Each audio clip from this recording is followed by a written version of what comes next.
This is Major One. Prophet Bushiri, just want to give an update about what happened today in the court of Malawi. As you may be aware that my wife and I left South Africa on grounds that we actually felt the persecution that we were facing in South Africa, being arrested on issues that were unfounded.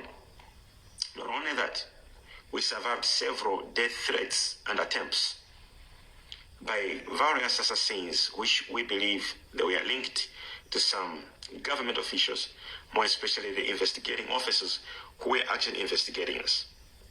That tells you that we wouldn't, clear our names if we would have been killed. So we decided to come back home here in Malawi, and we handed over ourselves to the courts in Malawi here, to our law enforcement, because it was not an issue of running away from the justice system. So we're in the courts now. So today we were in the courts of Malawi, and South African government officials were here. It was so heartbreaking to see what happened today. Unbelievable. The South African government officials, called the witnesses who have come to Malawi, I want you to see what God can do. Brought in what is known as the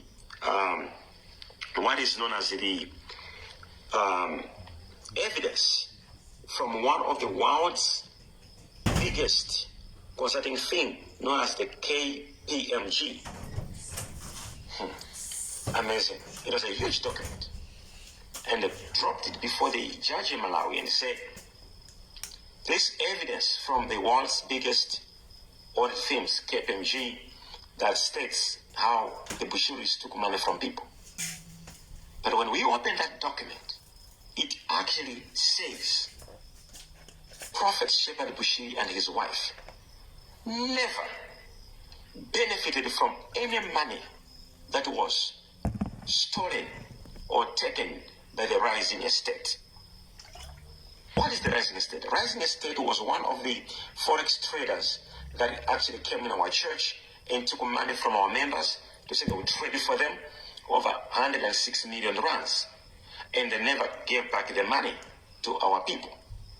What did we do? My wife and I took over $5 million at that period, which in today's current value, it must be over 90 million rands. And we began to pay our members because we didn't want our members to be victims. What did South African government do? They come and arrest me and my wife. Yet, my wife and I had opened a case against the Rising Estate for stealing money from our members. So we decided to pay money to the victims in our church, and then we to claim back our money from Rising Estate. But what does the South African government do? They arrest me, they arrest my wife, and gave us a name of the 106 million, not Rising Estate. The whole world knows me and my wife stole 106 million rands from people. And they never told the world that actually we took our money, over 90 million, and paid off those people. You see how wicked people are? This is crazy. Today, the on-audit report shows my wife and I never took any money at our personal capacity. And who did they sue? They sue us at our personal capacities. Is this justice? Doesn't this justify of the unfair treatment we were suffering in South Africa, and who would suffer if we would be there? Waking up in the morning just accusing innocent people who are actually helping their members, paying them off money. And then he brings names today in the court that actually are not witnesses in the actual case, to say these are people lying to the court. And he agreed. Eventually the witness, the state witness of South Africa, agreed that, oh yes, these names are not there. For what reason? Yesterday, another drama happened in the court. 21, instances where they actually proved that they tampered and doctored the documents. They were exposed yesterday on 21 areas. They were tampering it to actually suit their narrative. This is unacceptable. Is it because we are men of God? And honesty, really? But understand this. If South Africans, government officials are human, this message will haunt them. It will haunt them forever. If they are human, let them apologize.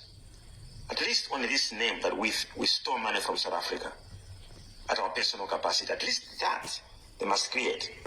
We don't have to use courts for them to compensate us and clear our names.